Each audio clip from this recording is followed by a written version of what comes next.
지난 2020년 5월 25일 날 조지 플로이드라고 하는 이 트럭 기사와 경비원 등을 하는 이 흑인은 한 편의점에 들어갔었습니다. 미국 미네소타주에 있는.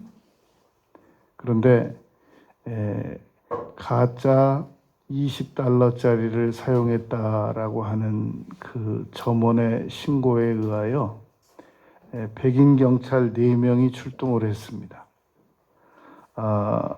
이 조지 플로이드는 미식 축구 등을 했기 때문에 이 신체적으로 굉장히 튼튼한 그런 체력을 가진 그 흑인이었습니다. 그런데 경찰관 이 데릭 쇼빈이라고 하는 분이 체포하는 과정에서 목을 무릎으로 이 8분 46초를 눌러서 결국은 이 질식사를 하게 됩니다.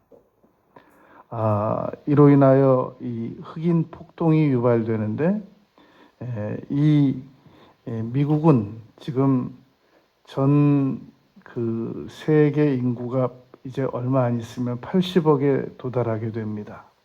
79억은 벌써 넘었습니다. 지금 미국이 전체 인구가 3억 5천 정도 되는데 그 중에 12.2%가 흑인입니다.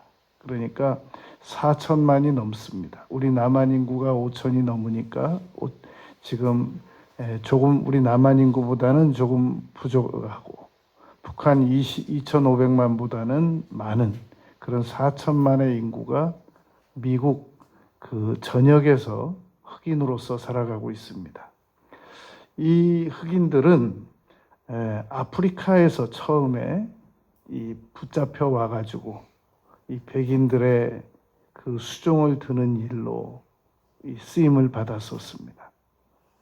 그런데 이 흑인들을 분명히 사람인데 백인들이 이 멸시하고 그리고 이 짐승 취급하고 물건 취급하고 이렇게 학대를 하다 보니까 흑인들도 살아야 될 거 아니겠습니까?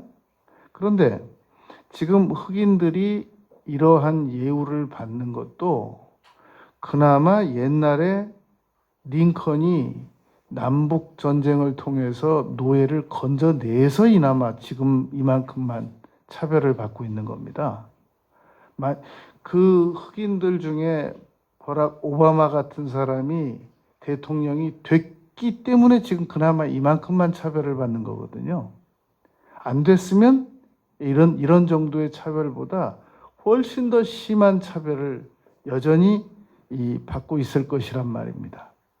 이 아프리카에서 흑인들이 처음에 끌려와서 백인들의 그 수종을 드는 역할로 이제 쓰임을 받습니다.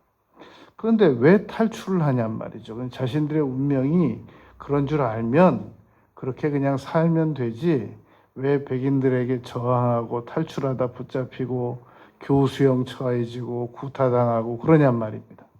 이 흑인들도 나름 사정이 있었습니다. 이제 이 노예, 남자 노예와 여자 노예가 결혼을 해서 아이를 낳으면 그 아이들이 백인 주인의 재산이라는 겁니다. 그리고 그 주인이 그 증식되는 이 흑인 가족들을 그냥 그대로 한 집에 놓고 이렇게 잘 양육하고 그러면서 노예로 사용을 해주면 좋겠는데 또 뿔뿔이 다른 데로 팔고 이주시키고 헤어지게 한단 말입니다. 그러니까 이 흑인 가족들이 헤어지지 않기 위해서 도망도 가보고 그럼 도망갈 데가 어디냔 말이죠. 백인 주인에게 떠나서 어디로 도망가냔 말입니다. 흑인을 유일하게 받아주는 사람들이 인디언들이었다는 겁니다. 그런데 대부분 다 가다가 잡혀서 교수형 처해지고 심한 구타를 당하고 그런단 말입니다. 그러니까 극단적으로 어떤 상황까지 발생이 되느냐면은 이 흑인 여성이 아이를 낳아가지고 차라리 자기가 죽이는 거예요. 내 자식을 내 품을 떠나서 어디론가 멀리 가게 만들고 학대당하고 또 우리처럼 성장하게 만들고 차라리 못 보겠다. 그래서 죽이겠다. 이런 행동도 했단 말입니다. 그래 어느 날 세드라고 하는 여성은 어린 자기가 낳은 아이 둘을 죽였단 말입니다. 그리고 지금 하나는 아직 안 죽였어요. 주인이 붙잡아서 재갈을 물려가지고 뒤를 묶어가지고 기둥에다 묶어놨단 말입니다. 엄마가 그렇게 묶여있는 것을 이 어린 그 흑인 여자아이는 세드라고 하는 여성은 잘 모르니까 아이는 잘 모르니까 엄마가 묶인 데를 갔단 말입니다. 근데 엄마가 그 어린 딸을 보더니 입에 재갈을 물고 뒤에 기둥에 묶여가지고 웃는 거예요. 자기 딸을 보니까. 너무 사랑스러워가지고. 지금 둘은 죽였잖아요. 그 하나는 살아있잖아요. 흑인의 생존 상황이 그러했단 말입니다. 백인들도 이러한 흑인들을 이렇게 인종차별을 하고 자기들은 정체성을 시작할 때 나는 인간이다라고 시작하는데 흑인들은 정체성을 시작할 때 나는 흑인이다라고 시작해야 된단 말입니다. 백인들도 양심이 있는데 흑인들을 그렇게 혹사시키고 몰사시키고 고통을 주다 보니까 자기들도 정신적인 분열이 막 오는 겁니다. 정상적이 안 된단 말입니다. 가해자나 피해자나. 이런 상황에서 살아남으려니까 양심의 고통을 덜 당하려니까 흑인들은 인간이 아니다 라고 자꾸 합리화를 시키기 시작했단 말입니다. 이런 상황에서 흑인들도 살아남아야 되기 때문에 1966년부터는 저항을 시작했습니다. 어떤 저항을 시작했느냐면은 흑인 신학이라는 걸 만들었습니다. 흑인 신학의 핵심은 무엇이냐면 예수 그리스도는 원래 흑인이었다라고 주장하는 겁니다. 그러면 예수님께서 흑인으로 얼굴만 그냥 검으셨겠는가? 아니다라는 겁니다. 마태복음 9장에 있는 말씀처럼 예수님께서는 세리와 죄인들과 함께 식사하신 분이시다. 그러므로 흑인들을 건지러 오셨을 것이고 흑인들 편이시다라는 겁니다. 오늘날 예수님께서 원래 유대인이셨는데 이 흑인들은 이렇게 말합니다. 아랍계 유대인이셨으므로 예수님도 흑인이셨을 것이다. 그런데 백인들이 예수님을 백인 초상화로 만들어가지고 지금 저렇게 걸어 두었을 뿐이다 라고 주장을 하는 겁니다. 핵심은 예수님께서 자기들 편이다 라는 걸 주장하기 위해서 이 흑인들이 흑인 신학을 만들었단 말입니다. 안 되는 겁니다. 조지 플로이드가 죽지 않습니까? 혹사당하고 피해를 당한단 말입니다. 그러니까 또 검은 것이 아름답다라는 저항 캐치프레이즈를 또 내세워 또 본단 말입니다. 안 되는 겁니다.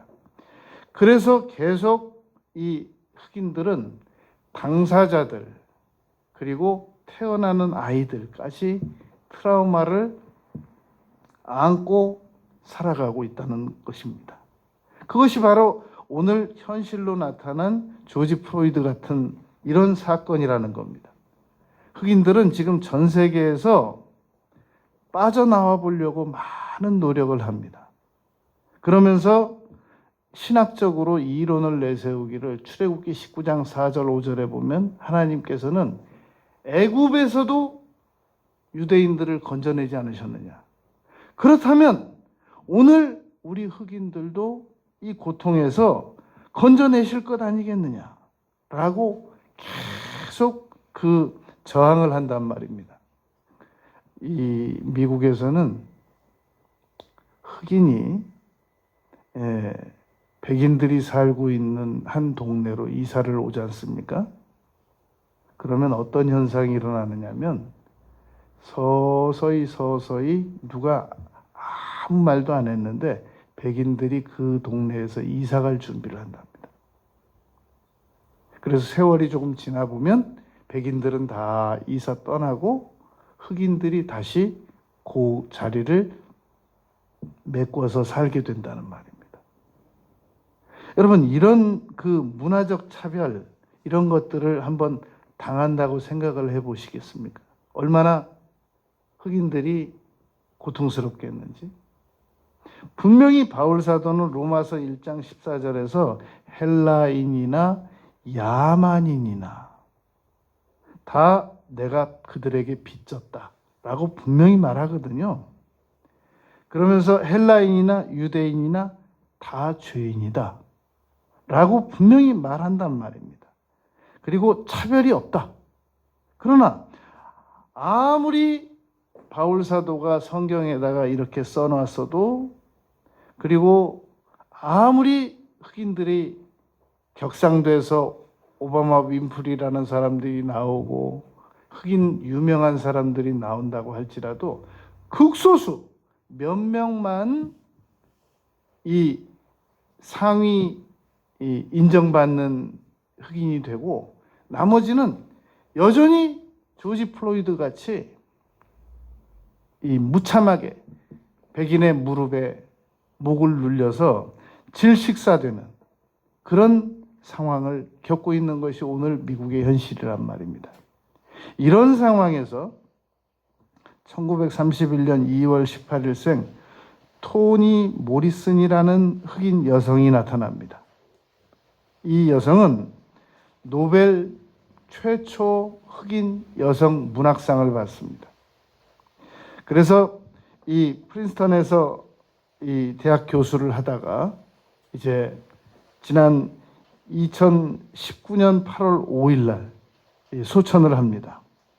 그러면 이 여성은 흑인들의 문제가, 자신이 흑인으로서 흑인 문제를 문학 작품으로 남겨서 노벨 문학상까지 받은 사람으로서 흑인의 근본적인 문제가 무엇이냐라고 지적을 했겠느냐는 겁니다.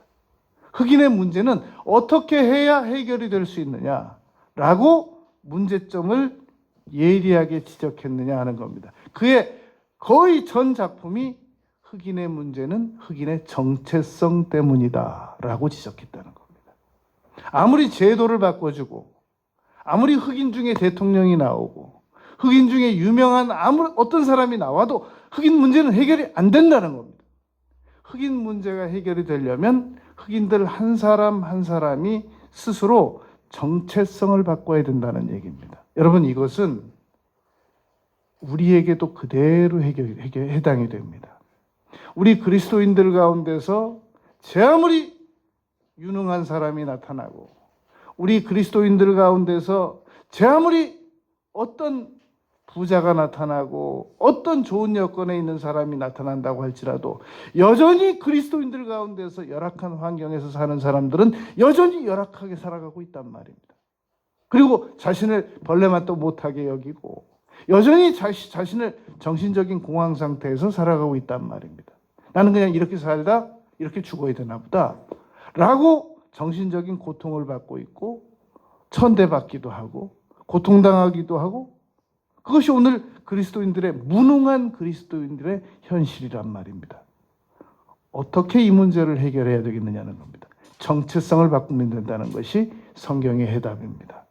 성경에서 오늘 5가지를 살펴볼 겁니다. 첫째는 어떻게 정체성을 바꾸냐는 겁니다. 나는 하나님의 형상을 가진 인간으로서 나 자신과 환경을 다스리면서 살아갈 수 있다는 겁니다. 그게 성경의 가르침입니다. 창세기 1장 26절, 27절, 28절 말씀에 보면 하나님께서 우리 사람을 하나님의 형상대로 만드시고 우리가 우리의 형상을 따라 사람을 만들자라고 말씀하시고 남녀를 만드셨단 말입니다. 그리고 그들에게 특별히 다스리게 하자라고 말씀하셨습니다. 어떤 사람이 환경을 다스리고 자기 자신을 다스리고 시간을 다스리고 물질을 다스리고 건강을 다스리면서 살아가는가? 자기 정체성이 분명한 사람이 그렇게 살아간다는 겁니다. 그러나 자기 정체성이 불분명한 사람들은 그냥 이렇게 살다 이렇게 가는 거지 어떤 체계적인 삶을 못 살아간단 말입니다. 오늘날 미국 같은 이 기회비용만 치르면 얼마든지 공부시켜주고 다 좋은 여건을 만들어주고 직장 너무나 많고 그 흑인 대통령 부부가 하버드에서 둘 다 박사과정 밟고 학위 받아가지고 미국의 대통령까지 돼도 아무런 이의를 제기 못하는 나라에서 어떻게 무릎에 목 눌려서 죽을 수 있냔 말입니다. 그것은 자기가 그만큼 선택을 잘못했기 때문에 그런 일이 다가왔던 겁니다. 그럼 왜 선택을 잘못했느냐? 정체성 문제라는 겁니다. 정체성이라고 하는 것은 스스로 자신의 한계를 정해놓는 겁니다. 나는 이만큼밖에는 더 이상 성장할 수가 없다. 나는 지금 이만큼밖에는 더 이상 노력도 할 수 없고 나는 지금 이만큼밖에 살아갈 수밖에 없다. 라고 자기 한계를 정해놓는 겁니다. 여러분 기차가 서 있을 때 그 아주 조금 한 5cm 정도 되는 이 나무를 바퀴에다가 이렇게 딱 받쳐놓으면 못 움직인다는 겁니다. 그런데 기차가 한번 가속이 붙어서 달리기 시작하면 이 10cm 콘크리트 벽도 무너뜨리고 간다는 겁니다. 우리가 여러분 이 자기 정체성을 불분명하게 가져서 나는 한계를 아주 열악하게 정해놓는 겁니다. 아주 저급하게 정해놓는 겁니다. 그래서 나는 그냥 이렇게 살다 가야지. 내 주제에 무슨 얼마나 대단한 일을 하겠어. 그래서 환경도 다스릴지 모르고 자신도 다스릴지 모르고 의지도 다스릴지 모르고 결심도 다스릴 줄 모르고 그냥 누가 방해도 안 했어요. 인상만 쓰려고 하는 것 같으면 알았다고. 안 하면 될 거 아니야. 안 하면 돼. 가족들이 방해도 안 했어요. 근데 가족들이 방해할 것이다 라고 미리 지레 겁먹고 그 가족들 수준에 맞춰서 기도도 하고 가족들 수준에 맞춰서 예수님도 믿고 가족들 수준에 맞춰서 휴식도 하고 언제 그러라고 한 적이 없어요. 내 정체성을 분명하게 가지고 살아가면 오히려 주변 사람들이 나의 정체성에 맞춰서 따라옵니다.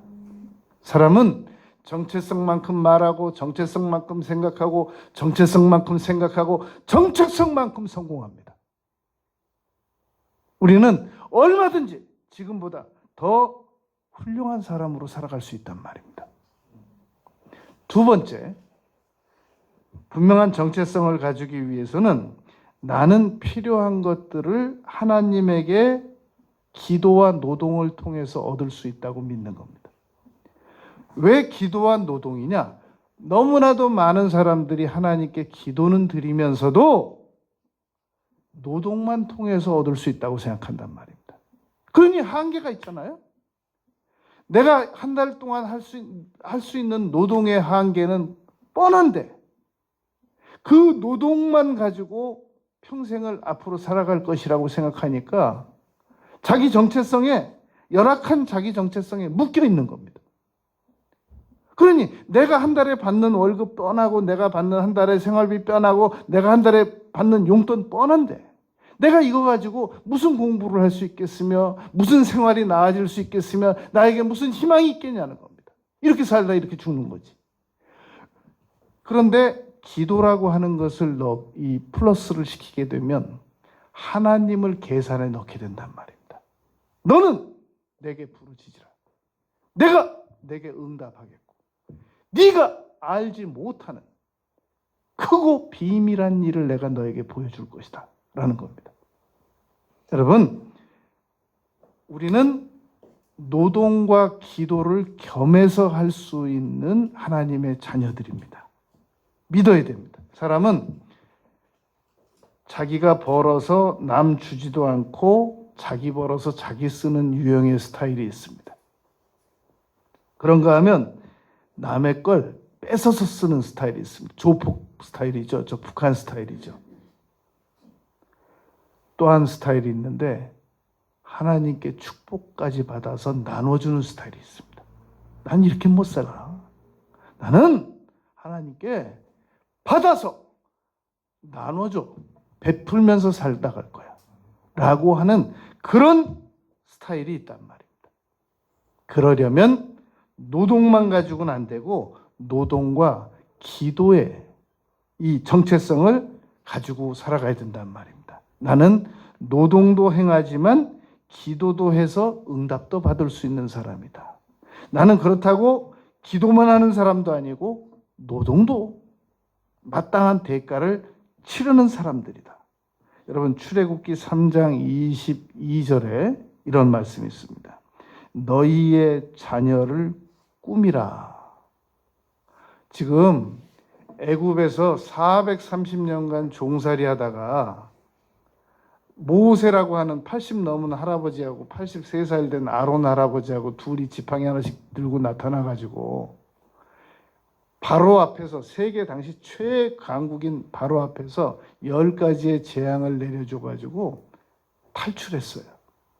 그랬으면 됐지. 무슨 자녀를 꾸며요. 여러분, 우리가 잘 한번 생각해 보세요. 자기 가슴에 손을 얹고 한번 생각을 해보세요. 우리가 지금 나 잘 먹고 잘 살자고 이렇게 고생하는 거 맞습니까? 만일 우리가 이 세상에 우리 가족도 없고 아무도 없고 우리 한 사람만 있다 그러면 우리는 거의 일부분의 사람들이겠지만 노숙인이 될 가능성도 있어요. 나 한 사람이 뭐하러 먹고 살아요? 그냥 어떻게든지 살면 되지. 그런데 우리에게는 사랑의 관계성자들이 있단 말입니다. 그래서 열심히 노력하는 이유가 우리 사랑의 관계성자들을 조금이라도 더 잘 먹이고 더 잘 입히고. 여러분, 그런 말 아시잖아요. 내 논에 물 들어가는 거하고 내 자식 입으로 들어가는 맛있는 거 먹이는 거는 절대 안 아깝다고 그러잖아요. 우리가 지금 그것 때문에 사는 거거든요.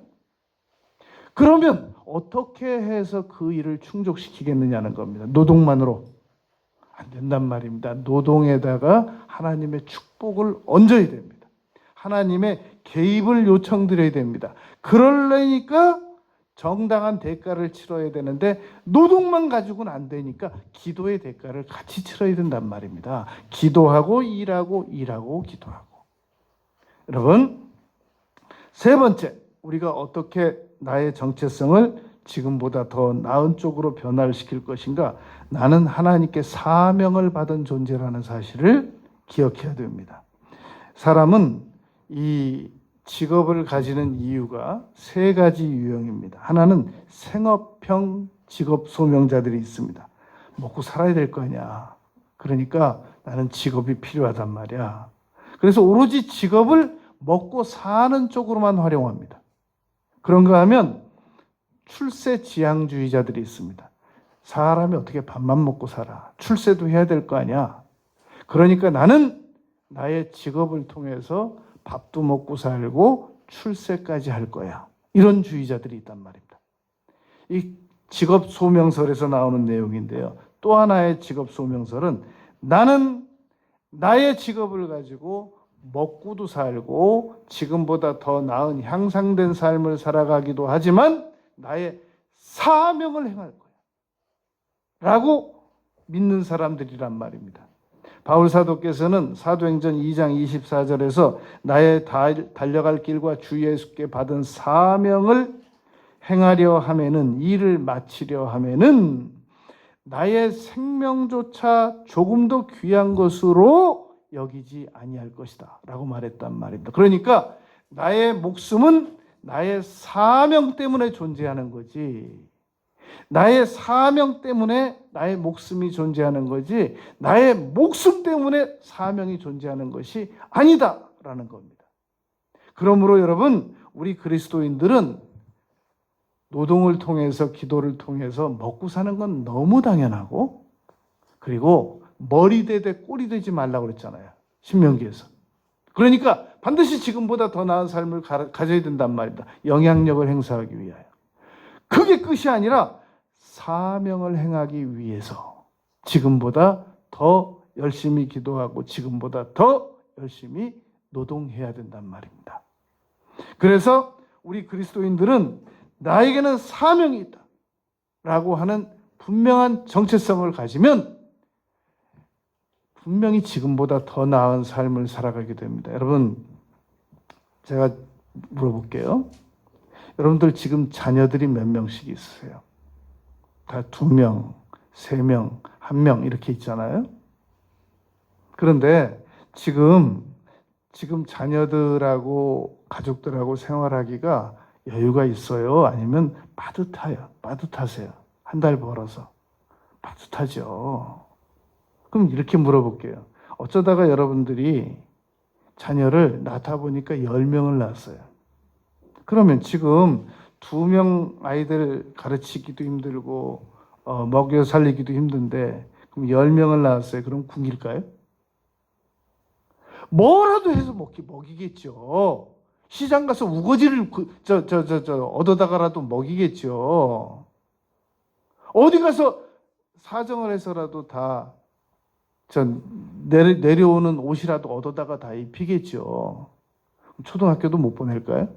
둘도 지금 간신히 보내니까 어떻게 해서라도 가르칠 겁니다. 어떻게 해서라도 중학교 보낼 거고, 어떻게 해서라도 고등학교 보낼 거고, 어떻게 해서라도 대학교 다 졸업시킬 거예요. 나머지 그 10명이 가만히 있겠습니까? 그 10명이 집 사고 차 사고 빌딩 사고 그래가지고 그 엄마 아빠를 가만두겠냔 말입니다. 생각을 작게 가지면 그냥 작게 먹고 살다 가는 거예요. 그러나 막상 닥치면 다 해결해내게 돼 있단 말입니다. 그러니까 우리가 간신히 밥만 먹고 살다가 가려고 하면 그냥 그렇게밖에 노력을 안 해요. 거기 맞춰서. 그래서 노만 비센트 빌 박사는 이런 얘기를 했단 말입니다. 한 번은 낚시꾼이 낚시를 해가지고 잡아서 고기를 이렇게 재보고 조금만 크면 다 버리더래요. 그게 하도 궁금해서 물어봤답니다. 아니, 왜 고기를 애써 잡은 고기를 그렇게 다시 버리십니까? 그랬더니 우리 후라이팬이 25cm예요. 자꾸 25cm보다 더 큰 게 잡히네. 이게 귀찮아지고 버리는 거예요. 딱 자기 후라이팬 센치만큼만 돈을 벌고 딱 자기 후라이팬 센치만큼만 공부하고 딱 자기 후라이팬 길이만큼만 노력하고 그게 자기 정체성이라는 겁니다. 나는 밥도 먹고 살아야 되지만 사명도 행해야 되고 나는 축복받아서 나눠도 줘야 되고 이렇게는 못 살지. 그렇게 정체성을 바꾸기만 하면 지금보다 우리가 더 많은 노력을 하게 된단 말입니다. 4번째, 나의 정체성을 바꿀 수 있는 방법은 나는 마땅히 그리스도를 경외해야만 하는 그리스도인입니다. 나는 마땅히 하나님을 경외하여야만 하면서 살아가야만 하는 그리스도인이란 말입니다. 요셉은 여러분 형들에게 구덩이에 던져졌습니다. 그리고 멀리 끌려가서 그 보디발 장군 집에서 이 사환 노릇했고 그리고 감옥 가서 고통받았습니다. 그런데 창세기 42장 18절에 보면 형들에게 이렇게 말했단 말입니다. 나는 하나님을 경외하노니. 우리 그리스도인들은 너는 청년의 때 너의 창조주를 기억하라. 이 일의 결국을 다 들었으니 하나님을 경외하고. 여러분, 요나가 바닷물 속에 빠졌습니다. 그런데도 바다와 육지를 지으신 하늘의 하나님 여호와를 경외하는 자로다라고 뱃사람들에게 말했단 말입니다. 하나님을 경외하면서 살아가는 사람과 하나님을 경외하지 않으면서 살아가는 사람은 정체성 자체가 달라요. 그냥 아무 우상이나 섬기다가 가는 사람의 정체성과 아무 우상도 그냥 하나님을 경외하면서 살아가는 사람의 정체성은 다르단 말입니다. 아브라함은 전설에 의하면 아버지가 우상 섬기는 사람이었어요. 데라. 하나님께서 거기선 작품이 안 나오겠으니까 거기서 2000km 떨어진 곳으로 가나안으로 옮기셨습니다. 내가 내게 지시할 땅으로 가라. 그리고 거기서 하나님을 경외하는 사람을 만들었단 말입니다. 이제야 네가 나를 경외하는 줄 내가 알겠다. 내가 너에게 복을 주겠다. 그래서 여러분 아브라함처럼 복 받은 사람들이 없단 말입니다. 아랍 사람들도 아브라함을 자기 조상이라고 그러고요. 유대인들도 아브라함을 자기 조상이라고 그러고요. 기독교인들도 아브라함을 자기 조상이라고 믿는단 말입니다. 전 세계 모든 사람들이 아브라함을 자기 조상이라고 믿고 있단 말입니다. 그분 75세에 하나님께 부름받아서 그 먼 길 떠나갔던 사람이거든요. 아브라함이 한 일이라고는 딱 하나, 하나님을 경외한 일밖에 없단 말입니다. 그런데 하나님께서 아브라함을 놀랍게 천하만국에 복을 주셨단 말입니다. 우리도 하나님을 경외하는 사람으로서의 정체성을 가지고 남은 생애를 살아가게 되면 하나님께서 우리는 천국을 떠나도 우리 자녀들에게 복을 주시고 우리 자손들에게 복을 주시고 또 복을 주시고 또 복을 주시고 또 복을 주신단 말입니다. 아브라함이 하나님을 경외하다 갔기 때문에 하나님께서 이삭에게 복을 주셨고 이삭이 하나님을 경외하며 살다 갔기 때문에 하나님께서 야곱에게 복을 주셨고 야곱이 하나님을 경외하며 살다 갔기 때문에 12아들과 이 요셉에게 복을 주셨단 말입니다. 우리가 하나님을 경외하며 살다 가야 우리 자녀들에게 하나님께서 복을 주신단 말입니다. 그냥 나는 적당히 살다 가면 돼. 우리 애들은 그냥 알아서 살다 자기들이 살다 올 거야. 알아서 살다 고생하면서 살다 오죠.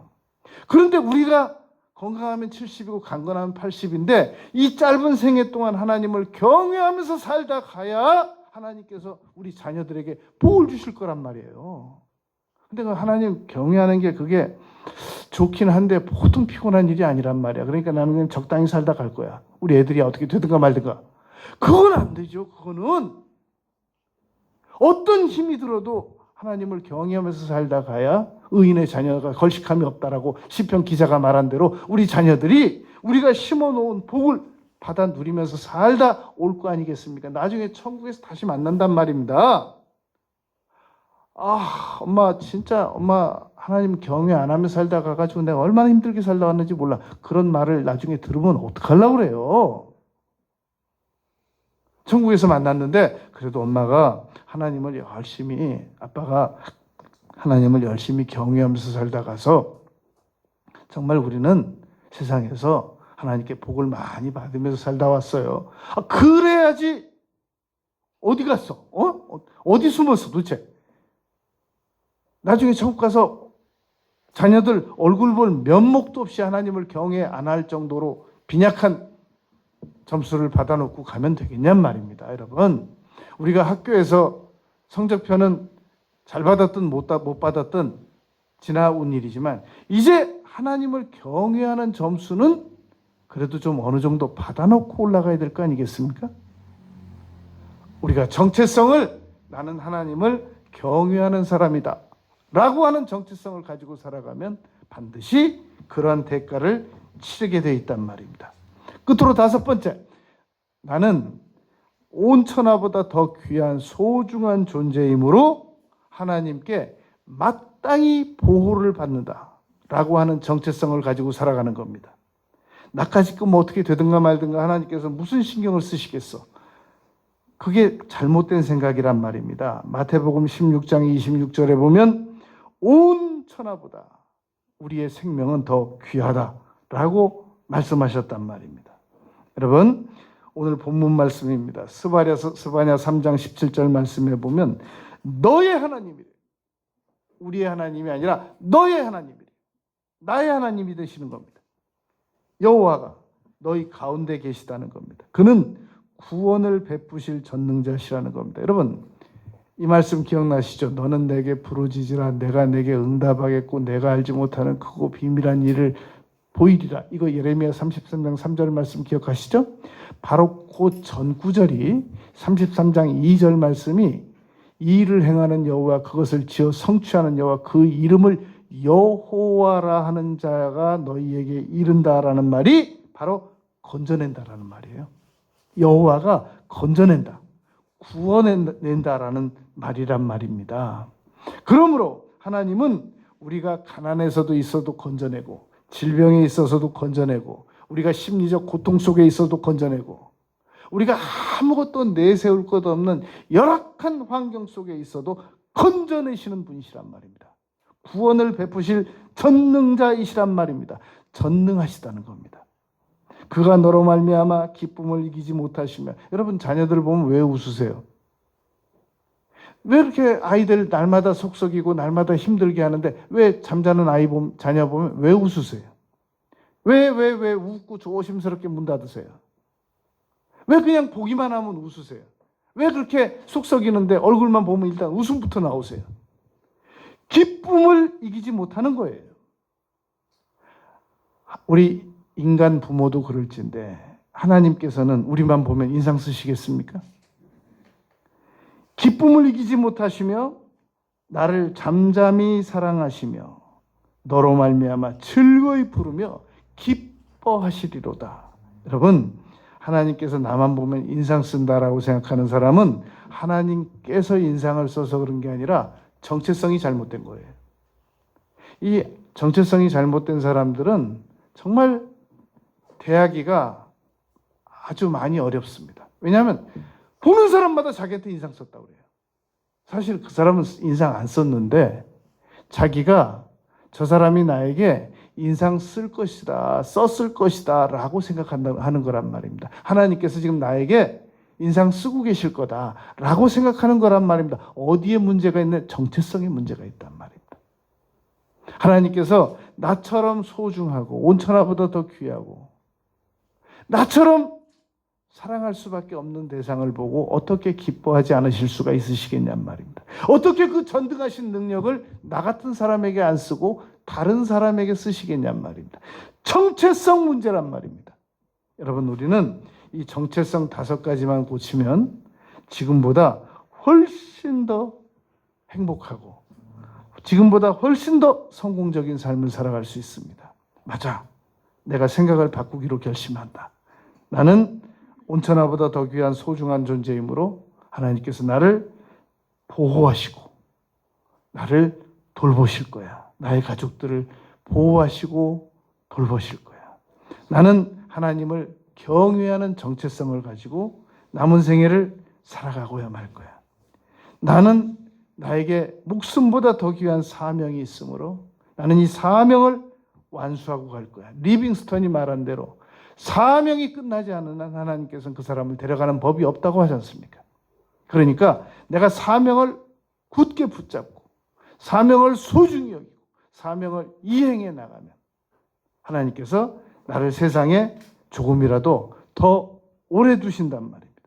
나는 나에게 필요한 모든 것들을 노동과 정당한 기도의 대가를 치러서 나는 더 많이 얻어서 축복까지 받아서 하나님께 돌려드리고 영광 돌리고 이웃에게 유익 끼치는 그리고 나 스스로 보람 누리면서 살아가는 그러한 나 자신이 될 것이란 말입니다. 그리고 나는 나를 너무 그동안 소극적으로 다스렸는데 이제 적극적으로 나를 다스릴 거야. 환경도 다스릴 거야. 가정도 다스릴 거야. 나의 생각도 다스릴 거야. 이런 소중한 5가지의 정체성을 가지고 남은 생애를 살아나가는 우리 모두가 되시길 바라겠습니다.